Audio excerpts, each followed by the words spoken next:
And all along in the customer journey, that has been a challenge in terms of how do we really design frictionless journeys? How do we make sure we really truly understand the customer and are able to personalize content that is really shared with the customer? Again, I would say that everybody in this room would agree that our supply chains today are not optimal, because they were never designed for a 40% share of online sales or a 30% share of marketplace sales, right? Every retailer today is starting a conversation in terms of re-looking at their supply chains and figuring out, is it really optimal, both in terms of service levels as well as costs, right? So there have been some of these fundamental principle changes that have happened, but at the end of the day, I would say that the industry has grown phenomenally. India is the third largest retail market in the world today, and it is continuing to grow at a rate that is double of the global markets. So there is really something there for all of us to take note of and look at what the future holds for us.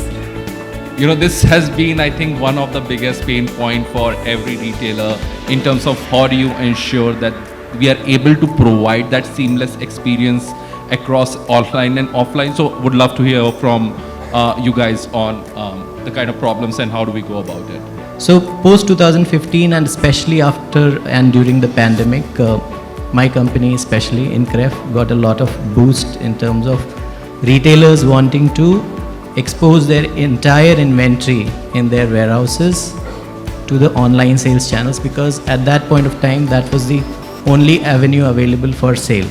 The way we do it is we are very real time, and you can essentially expose even the last piece of inventory. So that brings in a lot of efficiency in itself. That is one thing. That was where we got into workflow management for a lot of brands and multi-brand retailers in India. There's another line of solutions where we again help retailers and brands optimize what is it that they should be buying going forward and placing in their stores at a very granular level.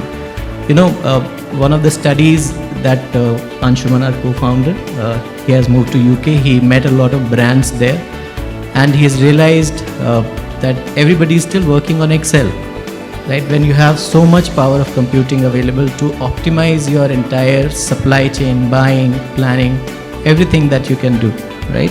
So we are helping brands, retailers, one, optimize your exposure to online marketplaces, make it very real time, right? Because your sync times, etc., can make or break. You might you might invest a lot of money in the front end marketing, but that is also something that needs to be taken care of. And also ensure that you buy right, place it right in the right point of sales.